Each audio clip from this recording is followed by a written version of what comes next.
네, 지난 금요일 나스닥을 포함해서 3대 지수가 또다시 1% 내외 다시 한번 반등을 보였습니다. 정말 이게 하락장도 아니고 그렇다고 상승장도 아니고 역대급 변동성 장세를 보이고 있는데 이런 분위기 속에서 과연 이분들은 어떻게 대처를 할지 참 궁금했습니다.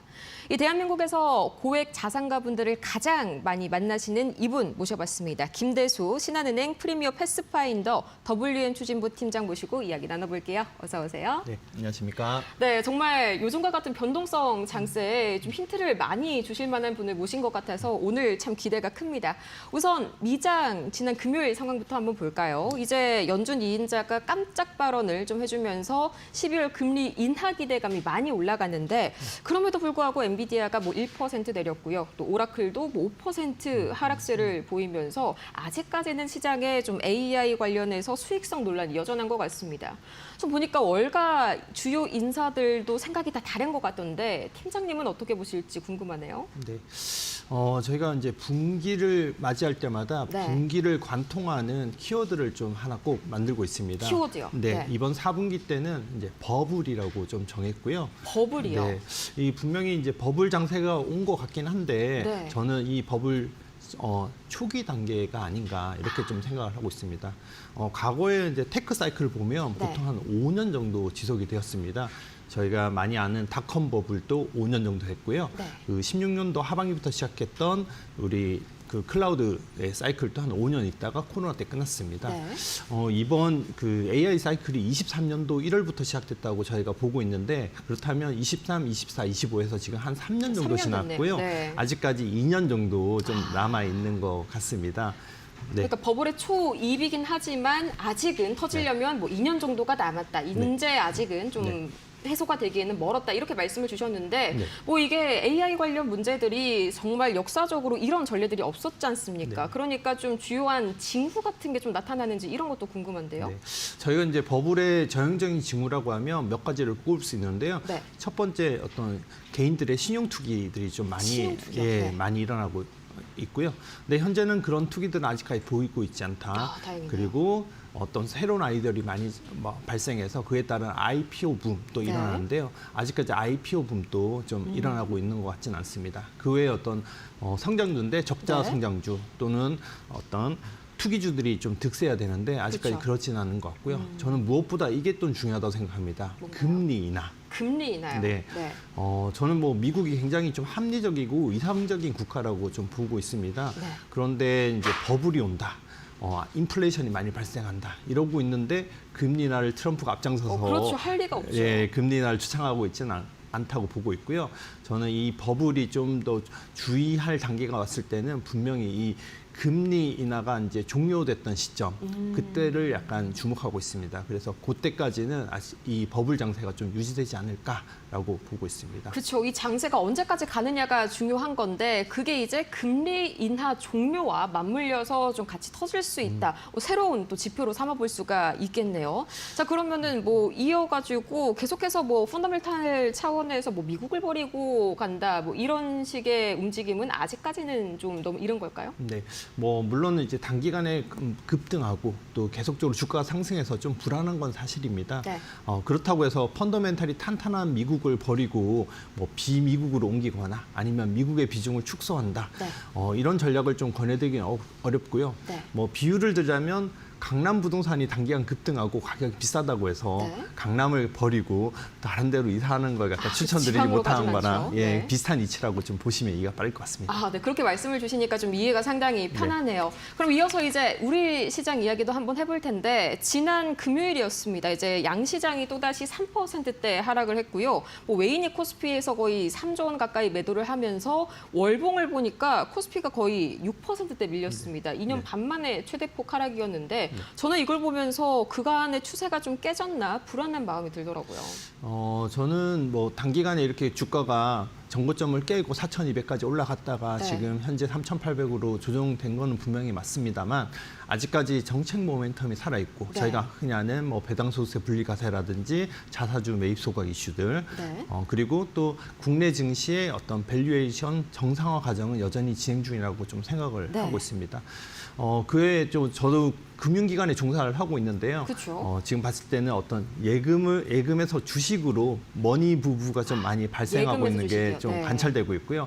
그리고 또 부동산 자금을 갖다가 증시로 좀 적극적으로 좀 네. 로테이션, 저희가 흔히 그레이트 로테이션이라고 좀 표현을 그레이트 하는데요. 로테이션이 그 말이었군요. 네, 그렇게 증시 쪽으로 자금들이 좀 많이 유입되고 있어서 이런 유동성 대기 자금도 국내 증시를 좀 받쳐주는 약간 버팀목이 될 수 있다고 생각합니다. 지금의 단기 약간 눌림목은 그냥 저가 매수의 기회로 활용하면 괜찮을까요? 네, 이렇게 약간 조정 장세가 왔을 때 그동안 사실 단기 급등 때문에 편입하는 걸 좀 주저하셨던 분들은 네. 이런 시점에 좀 적극적으로 이렇게 분할 매수로 들어오시면 좋을 것 같다고 저는 말씀드립니다. 네, 아직까지는 이 정점이 아니라니까 너무 다행이네요. 그러면 뭐 그간의 추세가 살아있다면은 그동안 시장을 주도해왔었던 섹터, 특히나 반도체죠. 뭐 아직까지는 영업 실적이나 디램 가격이나 뭐 모멘텀 자체는 훼손이 되지 않았는데 SK하이닉스가 또 8% 또다시 떨어지니까 또 불안한 마음이 들더라고요. 이전과 똑같이 그냥 접근법 지속을 하면 괜찮을까요? 저는 여전히 이 주도주인 이 반도체 섹터를 주목할 필요가 있다고 생각을 네. 합니다. 삼성전자 같은 경우 많이 올랐지만 네. 현재 밸류에이션, 저 PBR이 아직 1.5배밖에 안 되거든요. 예. 하이닉스도 마찬가지입니다. 네. 지금은 약 한 3배 정도 수준이지만 뭐 지난 분기까지 2.4배 정도로 네. 좀 아직까지 좀 낮은 한참 편입니다. 남았네요. 네, 뭐 경쟁사인 저희 뭐 흔히 아는 웨스턴 디지털이나 네. 마이크론 테크놀로지도 지금 현재 오늘 오면서 보니까 한 8배, 4배 정도로 PBR이 삼성전자, 하이닉스 대비해서 상당히 높더라고요. 그런 면에서 볼 때는 아직까지 두 회사의 상승 여력은 아주 충분하게 있다고 저는 판단됩니다. 그러면 지금이라도 좀 내렸을 때 삼성전자랑 SK하이닉스를 좀 더 사두라는 그런 말씀이시네요. 저는 뭐 주식 전문가는 아니지만 네. 포트폴리오 전문가로서 반도체 섹터에 들어갈 때는 약간 이제 펀드로 한번 접근하라고 펀드요? 네. 예, 추천드리고 있습니다. 저희가 흔히 이제 뭐 삼성전자나 하이닉스 같은 두 종목도 좋지만 그 외에 이제 소재, 부품, 장비, 그렇죠, 소부장. 예, 흔히 소부장이라 말씀 회사들도 존재하거든요. 근데 이제 저희가 이런 소재, 부품, 장비 회사들이 각각 어느 섹터를 막 담당하고 있는지 뭐 네. 전공정이냐 후공정이냐 뭐 이런 부분에 대해서도 정확하게 좀 판단하기 어렵고 해서 편하게 들어갈 수 있는 것이 바로 ETF나 펀드입니다. 네. 근데 저는 이 펀드를 좀 추천드린 이유는 통상적으로 올라가는 순서가 있다고 합니다. 이게 삼성전자나 순서가? 네. 하이닉스 같은 종합 반도체 회사가 먼저 올라가고 네. 그 위에 장비 부품 소재 순으로 올라갔는데 이 펀드 매니저들도 이 순서를 갖다가 알고리즘을 잘 알고 있어서 네. 그에 따라서 실적을 보고 조금씩 편입하는 플레이를 하고 있습니다.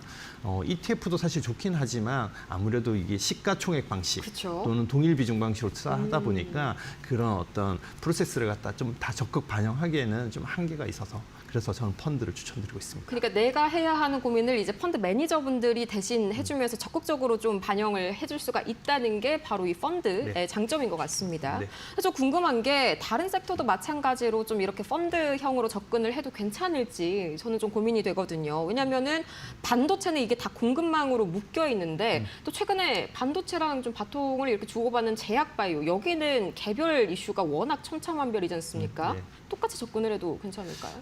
저는 그 지난 7월에 와서 이제 저희 많이 K-테마의 대표죠. 조방원 네. 테마를 투자할 때는 이렇게 각각 이렇게 개별 단으로 투자하는 것보다 함께 묶여있는 ETF를 투자하라고 말씀드렸는데요. 네. 말씀드리고 싶은 거는 섹터별로 들어가는 방식이 다양합니다. 어떻게 다양할까요? 네. 바이오 같은 경우는 사실 저는 종목으로 들어갈 수 있으면 들어가라라고 말씀을 드리는데요. 이유는 그렇습니다. 워낙 바이오 같은 경우는 개별 종목 간 호재 악재들의 이슈들이 굉장히 많고요. 이걸 갖다 한꺼번에 묶었을 때는 오히려 이 효과가 상쇄되는 경우를 많이 봤습니다. 그래서 바이오는 종목 단으로 좀 분석해서 들어가면 좋은데 네. 사실 이 의학 용어다 보니까 너무 어렵죠. 어렵고 네. 그리고 또 각 회사가 어떤 핵심 기술을 가지고 있는지 일일이 다 분석하는 게 쉽진 않습니다. 네. 그래서 이제 그럼 종목이 좀 어렵다 하시는 분들은 그럼 차라리 들어가실 때 ETF 지금 앞에 액티브가 붙어 있는 바이오 액티브 ETF를 액티브 ETF요?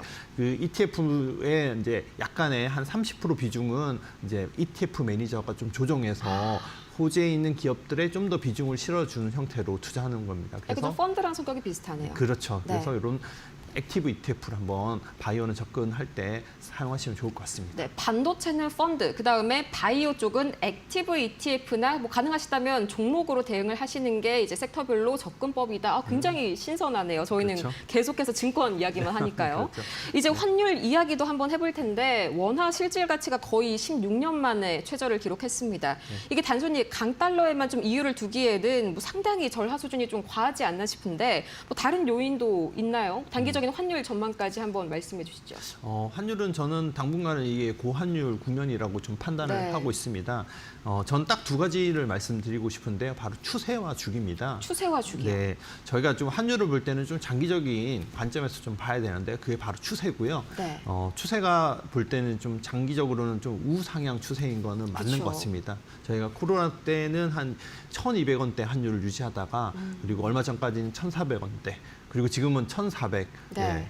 그래서 이제 어느 정도 1,400원도 익숙해진 것 같아요. 그래서 추세는 분명히 좀 올라가고 있는 추세다.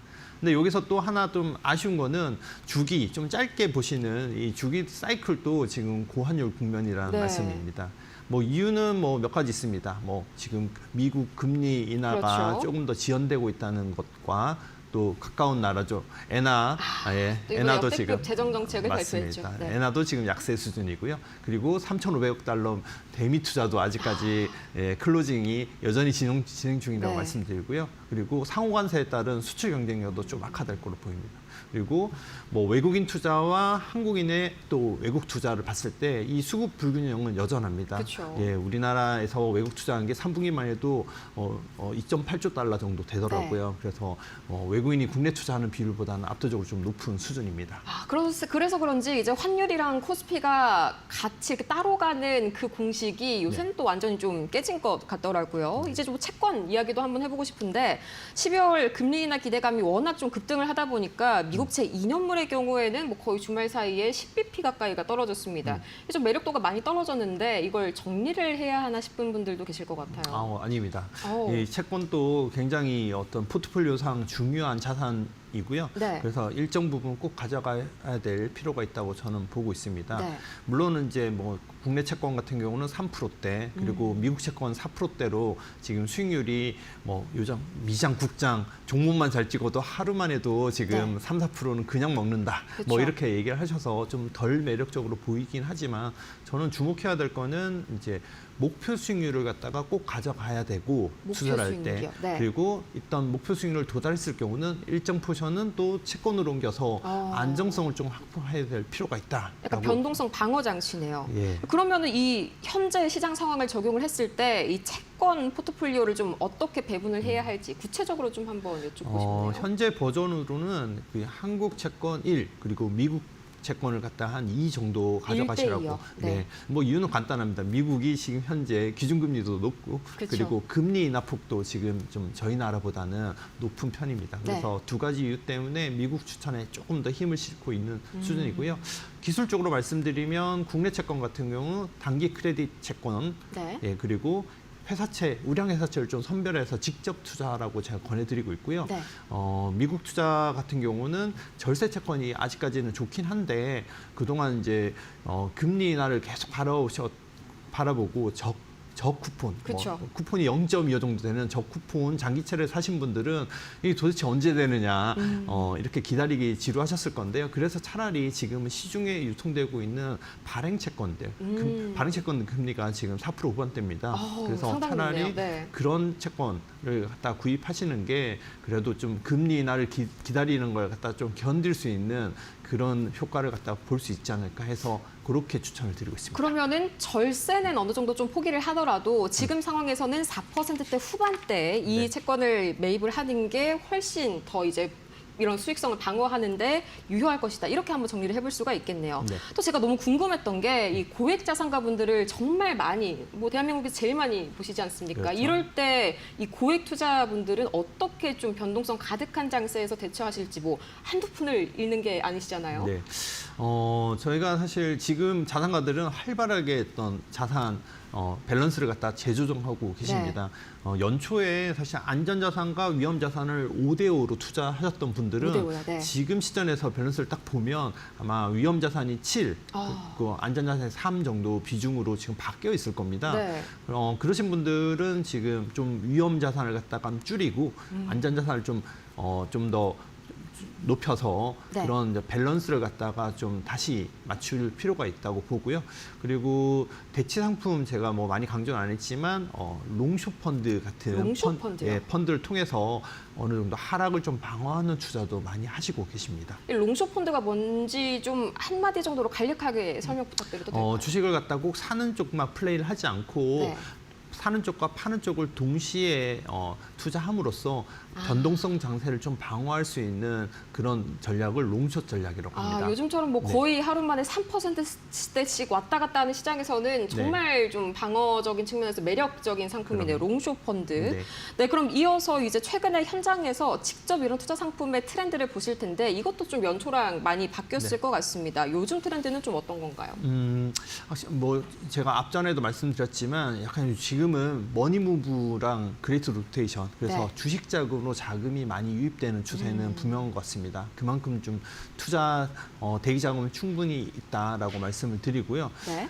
그리고 좀 현장에 일하다 보니까 최근에는 보면 목표 전환형 펀드들도 많이 네. 판매가 되고 있는 것 같아요. 목표 전환형이라면 어떤 목표를 딱 정해놓고 해당 목표에 달성하면 자동으로 채권으로 전환되는 그런 상품인데요. 아무래도 좀 단기간에 많이 올랐다 보니까 좀 안정성을 위해서 이런 투자들도 많이 하고 있습니다. 네. 네. 그리고 좀 많이 하는 거는 찬바람 불 때는 배당이죠.